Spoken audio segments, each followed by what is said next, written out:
We're going to go ahead and get started. Just a few housekeeping notes to get started with. As you walked in, I'm sure you saw that there was a table full of different resources. There's 3 specific ones that we want to make sure that everyone takes with them. There is a copy of the PowerPoint, as well as some blue cards from NAMI and a presentation evaluation form. So we want to make sure that everyone at least picks up those 3. There are additional resources available out there as well, and everything on the table you can take. I know there are some booklets and whatnot that people had some questions about, but anything on the table are resources that you can take with you. At the end of the presentation, there will also be certificates of attendance out on the table as well. So if you're here for a class and you need one of those, please feel free to go ahead and pick that up. If I run out, please just let me know. I think I printed about 80. But I can always print more. So I'd like to welcome everyone for today's training on QPR, a national recognized suicide prevention program. Today we welcome our presenter, Marilyn Dornfeld, Program Director for the National Alliance of Mental Illness of Minnesota. Marilyn oversees all of the adult programs of the organization, and she is a former educator in SPPS with a master's degree of education. After the illness of her son, she became involved with NAMI of Minnesota. She teaches, trains, and manages several programs and support programs through NAMI.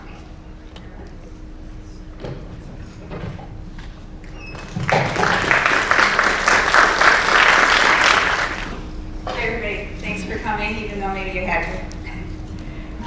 It's good to be here today. This is a really important subject for all of us, and we'll learn, because suicide is a very big problem that we have, as you know, and I'm sure that you've had people that you love and care for that may have attempted suicide or have completed suicide at some point in your life.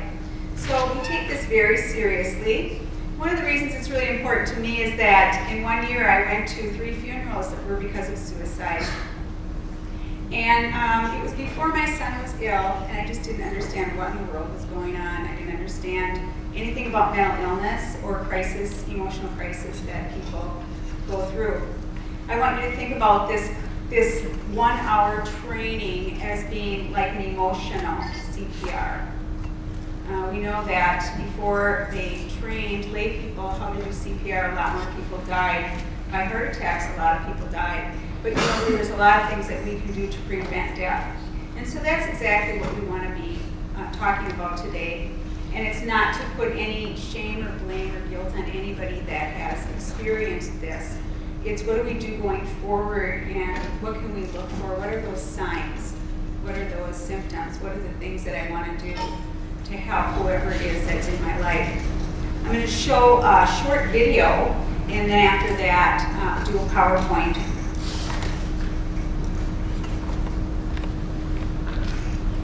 Research shows that the odds of surviving a heart attack in a public place are 10 times greater in regions where thousands of ordinary citizens are trained in CPR.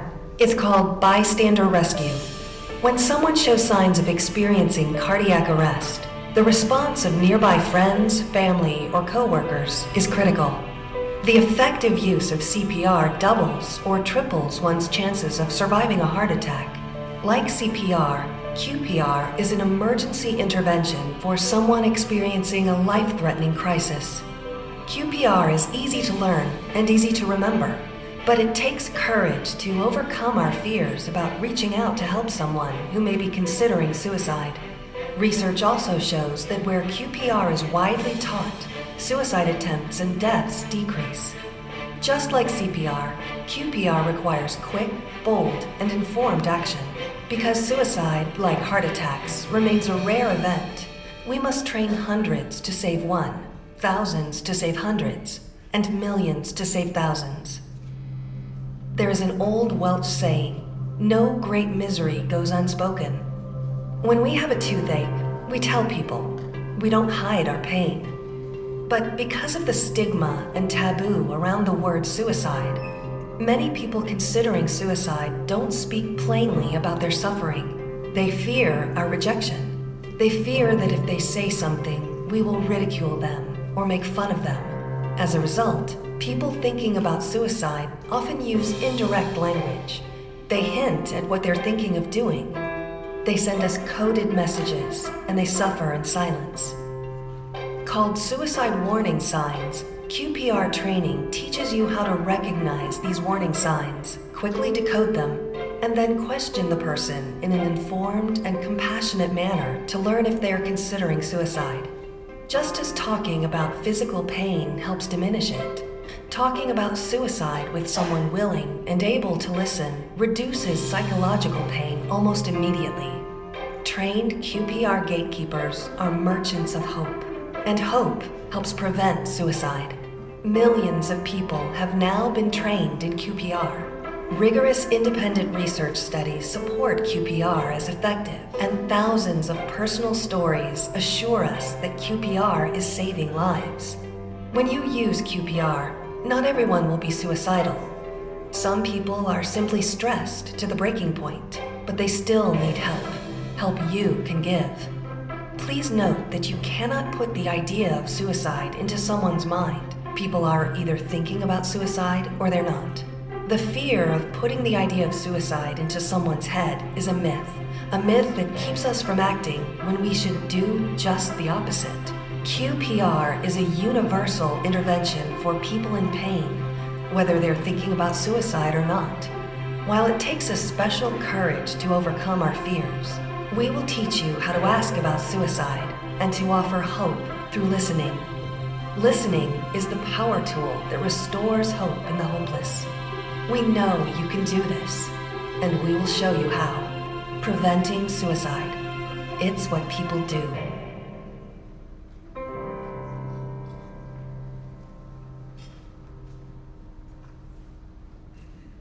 Some of the things that you might want to know is that many people attempt suicide never seek professional care. Suicide rates in the United States are highest in the spring. The largest group among people that die by suicide are adult men between age 55 and 75. But women attempt it 25 times more often than men. In young people, 15 to 24 years, it's the second leading cause of death in Minnesota and now in the United States. And among young people also, Native American young men are the most suicidal. And Hispanic young girls are. So those are the two groups. LGBTQ crowd attempts suicide more often. And so these are the ones that we just want to be aware of so that we know that they are at a higher risk, and so that we want to be paying more attention to them and what we can do for them. QPR is not a form of counseling. It's intended to bring hope. And what we want to do is we want to be the person that intervenes for those that are in emotional crisis. And as we'll see through this, that I'm going to go through some things that are considered myths and facts about suicide. A lot of times we have a lot of misunderstandings that we think about suicide. And so, for example, we think that no one can prevent it, and that's not true. We can prevent it. What we want to do is we want to be available, and we want to be looking for signs. A lot of people that are suicidal might be thinking about it or attempt, and never actually attempt again if they don't complete it. Confronting a person about suicide will only make them angry and increase it. Well, a lot of times it's the opposite. It's that they're so relieved that somebody would talk to them about it. It's the cat's out of the bag. It's like now this big secret is no longer a secret. So that's the way we want to look at that. That we want to be able to be brave enough to talk to people if they're in an emotional crisis and see what we can do to help them get to the next step. You aren't expected to be a professional. You're just expected to be there in between to get them to the next thing. I like to think of it as being a bridge, just be a bridge to get people to the next place. We're not all going to be counselors, therapists, psychiatrists, doctors, but some of us are, but not everybody is. And so what can we do? Because we're going to be involved with people that nobody else is going to be involved with. Those are the people in our life. Those are the people that we want to be able to be aware of. So we don't have to be experts. One of the myths is that suicide, people keep their plans to themselves. Most suicidal people communicate to someone their intent. They say something to someone somewhere. Now they can fool some of the people some of the time, but not all of us, not everybody. Sometimes people might be in a real depressed state and they might even be getting better. And so the fear of them being suicidal is kind of not there anymore, and they may be even more suicidal at that time. So we just need to keep watching and being care of people that seem to are depressed, or they have a number of different things that have happened in their life that are crisis to them. Once a person decides to complete suicide, there's nothing anyone can do. Well, we actually believe that it is a very preventable kind of death. And we believe that we can intervene. And we have some statistics and things that we're going to talk about a little bit further down. In 2014, this is what the suicide rate is. Now, the CDC, this is from them, and it's always a couple years behind. That's the closest that we have, 42,773. It's over 100 a day in the United States. And it is going up. But what we want to do is we want to make sure that we can reverse that and change it by being aware of it and realizing that there's a lot of people that think about it, and there's a lot of people that may attempt. These are the estimates that 25 people attempt suicide to one completed death. And these are only the ones that we find out about. There are a lot of times that someone may die of suicide, and maybe the family is aware, or maybe somebody is aware that it was suicidal, and it's so awful and shameful and terrible for them to talk about that they don't report it as such. So these are only the ones that we know of that report it. Also, the ones that attempt it. If you attempt suicide and you were brought to the hospital, these are the people that we're talking about. There are people that have attempted and lived through it and never went to the hospital. So this is a lower numbers than it's really reality. Some of the clues and warning signs. And when we are looking at this, we just want to say that the more signs and the more clues that somebody gives, the more that we should take those signs very seriously. You know, sometimes people are joking and they say things, oh, if this doesn't happen, I could just shoot myself. Or they're laughing about something and they're saying if this and this and this, or whatever. But ask the next question if somebody talks like that, even if they seem to be joking and fooling around. Because sometimes there's more things underlying that. The only thing that you have to lose is that you show that you cared about somebody. And that's not such a terrible thing. So take what people say and do some of their things seriously. If someone says, these are really direct things, I decided to kill myself, I wish I was dead, I'm going to end it all, if this and this doesn't happen, I'll kill myself. Not everyone is going to be that direct, but some people are going to. And we want to take those things very seriously, and we want to have further conversations with them, and we want to just get them to the next place that they could get help. We have a lot of resources and things out on the table. I also have a handout that you can look at, and I have a suicide number that you can put in your cell phone so that you always have it with you. And if you're with somebody and you're not sure, you can always call that number and you can ask questions yourself. But if you have that number somewhere in a drawer at home, it's not going to do you any good. So we just encourage you to put that in your phone. If somebody says, I'm tired of life, I can't go on, if they're just really having a hard time, people would be better off without me, who cares if I'm dead anyway? These are indirect clues that somebody may give.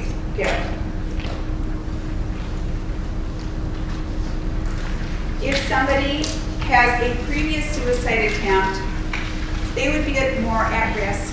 Not everybody that attempts will have another attempt, but we just want to look at them in a more serious way. If somebody is trying to get a gun or stockpiling pills, if they have co-occurring depression, moodiness, hopelessness, unexplained anger, we just want to have our antennas up around those folks because they may not be. Putting personal affairs in order, giving away prized possessions, those things that are really important to them that they wouldn't give away. Those are the things that we're talking about. It's different for everybody. If they have a sudden interest or disinterest in religion, it could be a clue. It may not be, but it could be.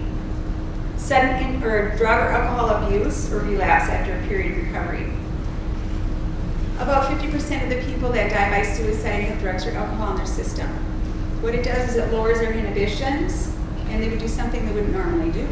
So a lot of people have chemicals in their system at the time that they die. These are the ones we know about that have been autopsied. If they have a sudden mood shift or unexplained peacefulness, sometimes people that have been suicidal in the past and now they seem to be doing better, they may have made their decision what they're going to do. If people have a chronic or if they have a mental illness, it can be very difficult. Life can be very hard for them. They have to climb a lot more mountains than everybody else does to do the other things, the normal things. If you have a mood problem or a thought problem, and those are the two categories of mental illness, or if you have both of those, your life is a lot more difficult in many ways. So we want to make sure that we're aware that somebody could have a mental illness. They could have the beginning of a mental illness, or they could be going through just difficult times themselves. If someone is fired, being expelled from school, these are some situational things you just want to be aware of. It could be any loss. It could be any major loss. It doesn't have to be these. It could be anything. These are just some examples. If they didn't want to move and they had to move. Loss of major relationships, death of a spouse, child, friend, diagnosis of a serious or terminal illness. And a lot of it is being there at the right time. One of my sons is a gamer, and I don't even understand it, but he plays games with people all over the world, and he'd probably do that, I don't know. And he's actually stopped 2 people that he's never met because he plays games with them, and he's on teams with them. In the middle of the night, he stopped 2 people from suicide just because he happened to be there at the right time at the right place, because he had conversations with them. He has not taken his training, because I teach it probably. But I'm just saying that it's a lot of it's being at the right place at the right time and being willing to have the conversation and giving that person hope that your life can get better, that somebody does care about you, that yes, you had this terrible thing happen, or you're anticipating this terrible thing, but there's hope for your life, and that's a lot of it. If they have a sudden, unexpected loss of freedom, fear of punishment, that could be an incarceration. Anticipated loss of financial security. We know that whenever the stock market goes down, the suicide rate goes up. So if somebody has all of their hopes and everything in this financial, whatever that they've lived, worked really hard for, that could be a very big crisis. A loss of somebody that's close to them, very cherished, therapist, teacher, anything like that. And they don't want to be a burden to others. And this would be a lot of times we think of that for the older generation, maybe parents, grandparents. They do not want to be a burden to anybody. They've had such a big, huge shift in their life. They've taken care of people their whole life and given, and now all of a sudden, other people have to give to them. That's a very difficult thing to have happen. And everyone's different. So not everybody goes through the same things, but being aware that that is a possibility. Tips for asking the suicide question. There are some positive ways to do it and negative ways to do it. And if you forget those, just do whatever you can do, basically. But there are some good ways to ask it. And if you're in doubt, don't wait, just do whatever you can do to try to support somebody. If the person is, reluctant, you can ask more than once if you really think they're in emotional crisis. Get them to talk to somebody else. Ask them 2 or 3 times. If they call a suicide hotline, that's what they're going to do. They're not going to take them at face value. They're going to ask them 2 or 3 times to make sure that they really meant what they said the first time and the second time. But it's important that you do talk to them in a private setting. A lot of people aren't going to share the most important things to them if they're along a lot of people. And then you need to have time for them. So letting them talk freely. You can't hurry up somebody that's in an emotional crisis. Their life is valuable and it takes some time. Have your resources and things ready, and that's why I say put the things in your phone. Even if you don't know what to say, you can call the number yourself and talk to somebody. It's just a good idea to have those things. Sometimes you can give somebody that number and they can do it on their own. I also have some cards out on the table. This is a card that we give to young people. We had them out in high schools and they just go out like wildfire. They can scan it or they can text. They don't want to talk to people on the phone. Sometimes they want to be a little bit more anonymous than that. But this is a 24-hour line. So, and this is in Minnesota. They can call this, they can text it. You could call it, you can text it if you want. And this is available out there. I tell people, take 2 of them. Keep one for yourself and one to give away if you need to. It's a really good resource to have handy in your wallet. And we have these at NAMI. You could call and ask them if you want to have a bunch of them. Say you're going to work at a certain place, have a practice, if you just want them sitting there. It's an easy thing for somebody to take if they want to. And then it's anonymous, so they don't have to be embarrassed about it. So if they want to have somebody to talk to because they're going through a difficult thing, they could do that. These are some things that you can ask somebody. A less direct approach. Make sure that. Have you been unhappy lately? Have you been so unhappy that you've been thinking about ending your life?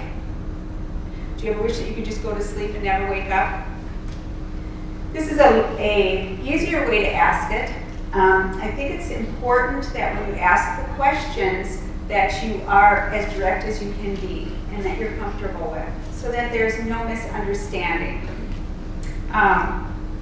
Some other things that you could say when people are this sad, sometimes they wish that they were dead. I'm wondering, are you feeling this way too? These are just some things that you could say if you're not sure what to say. You can do it the way you want to, but these are just suggestions. Telling them that you're worried about them and you're wondering if you're thinking about suicide. And if you say the word suicide or are you thinking about killing yourself so that they are not misunderstanding you. You don't want to say something like, well, you're not going to hurt yourself, are you? You're not going to kill yourself, are you? You don't want to ask a negative because then what is the answer supposed to be? It's supposed to be a negative. You're not really open to asking. It's easier to do this to someone that you know more remotely. The closer someone is to you, the harder it is to do. Because why would they ever want to die by suicide? They have you, right? So as a parent, it's a very hard thing to say to your child. Are you thinking of killing yourself? Because why would they? But you know what? We have to get past that. That's why it's easier to do this the right way with people that you don't know as well. And maybe you'll be in situations that you would be able to do that. And these are just things, how not to do it. You would do anything stupid, would you? Well, now you call them stupid. So it's probably not the best way to talk to somebody about the things that are the most important to them. Their life isn't stupid. And how to persuade someone to stay alive. Basically, it's those things. It's listening, giving them your attention. Don't argue or judge them or try to tell them all the things that they're doing wrong in their life. That if they would have just done this and this and this, they would have alleviated a lot of their problems. It's not the time or the place for that. But letting them know that you really are sad that things are so hard for them, that you care about them. And then offering hope. Most of the people that are suicidal for a short time. It isn't usually a fast thing. It's usually a short time. It's usually hours. The statistic is something like over 50% of the people said they were suicidal for an hour. And many people said they were suicidal for 5 minutes before they attempted. And these are the people that did not die by suicide. So it is a very short window that they feel this intense, horrendous hopelessness for most people.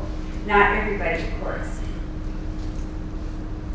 And then when you're trying to persuade them, will you go with me to get help? Can I help you get help? Who are the people that are closest to you? Can Can I get help for you? Can we call this number together? And you know, if they are in imminent danger, of course you call 911. We'll talk about that in a little bit too. But just your willingness to be there to listen and to help can make difference for people. If they say no, I don't need your help, I'm okay, and you don't believe them, well, you can say, well, I'm not a professional in this, so why don't we get somebody else who is? You know, unless you are. So those are things that you can do. Those are some strategies that you can use. And you want to use your references. Have your resources handy, when to call 911, county crisis team. They will give an assessment. On one of the handouts that were out in the hallway, I have the crisis teams for about 6 counties that I put there that you should be able to use right around here. Hennepin County, Ramsey County, Washington County, I'm not sure, Dakota County. I don't know, I put a couple other ones on it, but that would be useful. Otherwise, you go to the DHS website and get all the counties if you want all of them, depending on where you're going to be working and living. But if you think somebody is, you don't leave them alone, and you try to include them in the decision of what you're going to do next. If you happen to know people who are close to them, could you contact those people? Are there other people that they would know that they care about? How about their family? Maybe they have a spiritual connection. Maybe they have a church. Maybe they have something else that they go to. Are there other people that are close to them? Those are good things to ask somebody if you think they're in an emotional crisis, that you could get other people involved as well. And then call that person or help them call that person. And this is the 1-800-273-TALK number. So put that in your phone so that you have it handy. It's also in the handout. But it's important that you realize that you don't need to try to do this alone. This is for everybody to work on together. As the video showed, that we need to teach and train hundreds and thousands so that we can save that many. We need to train everybody, and this needs to be common that we are looking out for everybody, that we're looking out for everybody else. Most efforts to persuade someone will be met with agreement and relief. Not all, but don't hesitate to get involved with them. You can say, I want you to live, I'm on your side. And then like any other thing that is a crisis, if somebody goes to the hospital with anything and they're sick with something, you ask them later, how is that? How are you? You don't have to pretend it never happened because it was so terrible and embarrassing and awful. Why would anyone do that if they attempted? Talk to them later. How are you now? If it's a cultural thing for you and you do this, send a card, a casserole, whatever you can do to support that family. Those are things that you can do. Treat it like other illnesses. Even people have mental illnesses, a lot of times they're so shamed and shunned that they do not get treatment like other illnesses. Instead of being treated like they're working hard to be healthy and they're heroes, they're looked at in a very negative way. People that are battling cancer and people that are battling other illnesses are often looked at like they're so brave and they're working so hard to be healthy, and we give all sorts of support to them. What about the person that has a mental illness? Yes, you don't see it. It's not a broken leg and they're not in a wheelchair. But they're fighting a fight all the time just to maintain. And they can have a great life too, but they need supports. So I just always put that plug in for mental illnesses.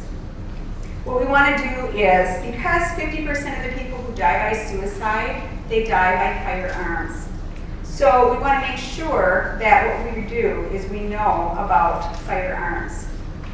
If you have them in your house, then it's important that if a person is suicidal or if you're talking to somebody who might be, that their family realizes that if they have firearms in their house, that they get those out of there, or they take ammunition out and they have it in totally different places.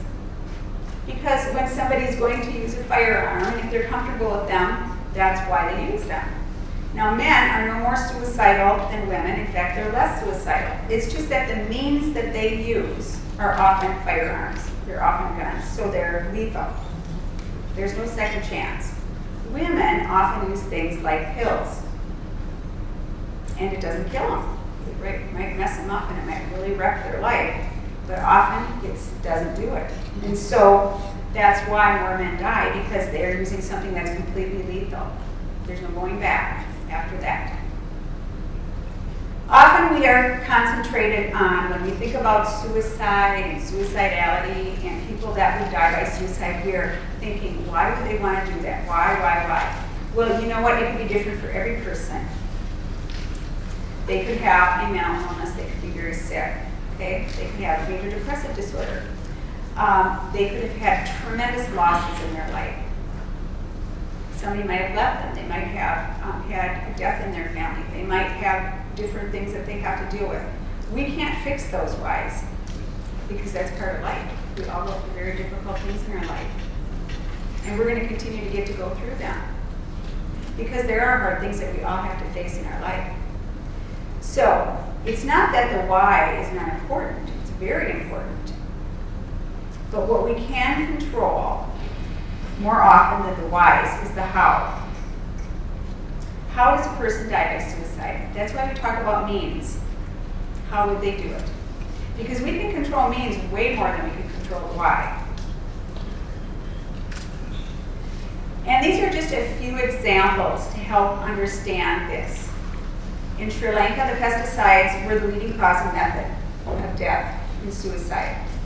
But when they placed restrictions on the most highly toxic pesticides in the mid to late 90s, the suicides were dropped by 50%.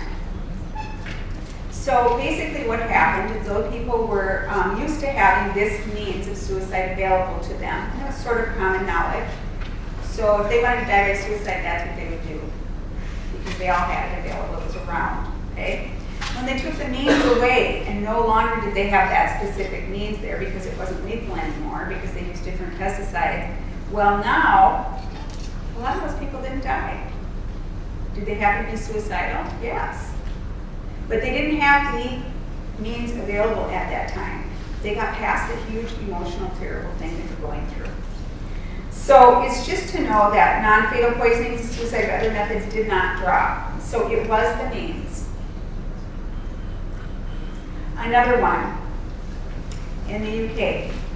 Before 1960, domestic gas was the leading method of suicide in the United Kingdom. By 1970, almost all domestic gas in the UK was non-toxic.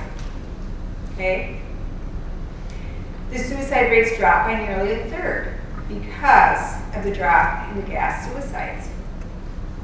So again, it was the means. It was available, and then all of a sudden it wasn't available. So that is something that we really want to make sure that we're aware of. Another one that isn't in your PowerPoint is Israel has a defense. And their young people, I think it's the 18 to 21, had mandatory 2 years that they had to go in the army. And they had a tremendous amount of suicides for the young people. They thought, well, what are we going to do? They would be on the base in the military from Monday to Friday, and they get to go home on the weekends. They changed one of the rules. They made everybody hand in their arms. They had to hand in all of their guns before they went home on the weekend. And the suicide rates dropped by 50%. Probably on the weekends, they thought about their life. They didn't like what was happening. They probably hated being in the military. They probably were drinking. Who knows what all of the things were. And they had firearms available.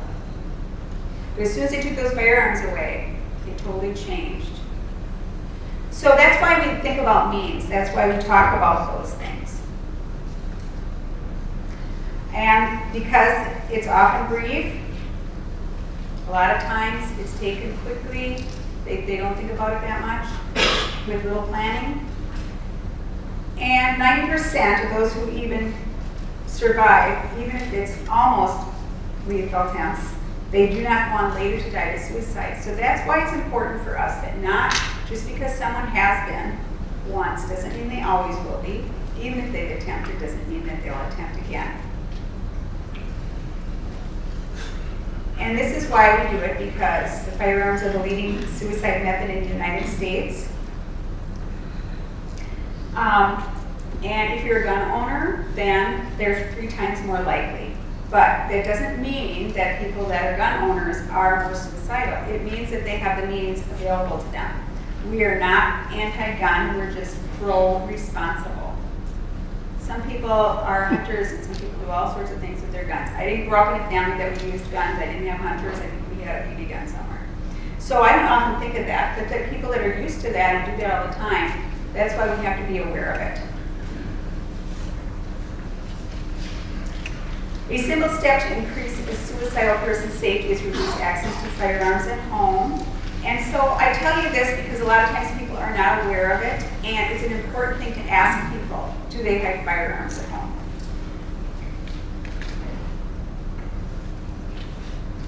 So what we'd like you to do is, if you know a family or you know a situation, is if somebody is suicidal, have them get those out of there until the person is doing a lot better. Just remove them. Sometimes police departments will lock them up for you. Sometimes there's other places that you can go.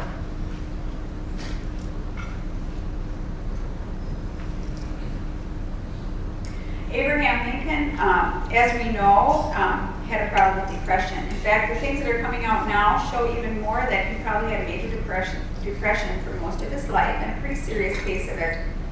And when he was young, a friend said, Lincoln told me that he felt like committing suicide often. Seeing suicide warning sign, Lincoln's neighbors mobilized to keep him safe, watching over him and removing his knives and pistol. They pulled together the same kind of safety net the QPR gatekeepers can build today, and that included helping that our president did not have the access to means. Even later on in his life, he said he didn't even dare carry a pocket knife. So sometimes we need to come around people, and just because they have something that's wrong, an illness or something, doesn't mean that they aren't going to be a good contributor to our society. Abraham Lincoln certainly did, and there's a lot of people. I really like this one. Hope I don't have this over again. This is something that's on the back table too. People that are living with mental illnesses that you probably know by name: Beethoven, Buzz Aldrin, Kim Basinger, Terry Bradshaw, Jim Carrey, Winston Churchill, Dick Clark, Francis Ford, Sheryl Crow. There's just so many. J.K. Rowling, James Taylor, Justin Timberlake, Leo Tolstoy, Vincent van Gogh, Pete Wentz, Brian Wilson. There's many people on here, Ernest Hemingway, and not all had a problem with suicide. But a lot of people that have mental illnesses sometimes, we just want to remember that they can contribute great things to our culture and our society, and we don't want to marginalize them. If you want more information, you can go to the QPR website, and that's who trains for this. This is a nationwide training. It isn't something that NAMI Minnesota created. We have to go through their training and do it to their fidelity. And then there's a Means Matter one. Also, this is a suicide hotline number. What we do at NAMI is education classes, booklets, and fact sheets. We have suicide prevention classes, other ones too. We have support groups, helpline, public awareness presentations. We do legislative advocacy and NAMI walks. So basically what we do as an organization, that we're a nonprofit organization, that we educate people on mental illnesses, and part of that is talking about suicide. We advocate for people that have illnesses, so that means we try to change laws and make them fair for people that have illnesses and their families. And we support, so we have support groups. We have over 70 support groups in the state that are all different kinds of support groups. Some of them are for ages between 15 and 20, and some of them are from ages 18 to 30, and some of them are for adults. So we have many different kinds of support groups. So if you would like any of that information, we have that on the back table. One of them that we have that we're recently doing is a teleconnection support group for young people. And this is between the ages of 18 and 30. So they can be anonymous, they can stay at home, they don't even need to go anywhere to be in a support group. So that is something that I want to make you aware of. These are the things that we advocate for. These are things that you could do if you wanted to. And here's the contact information. Do you have any questions, or is there anything you would like me to talk about?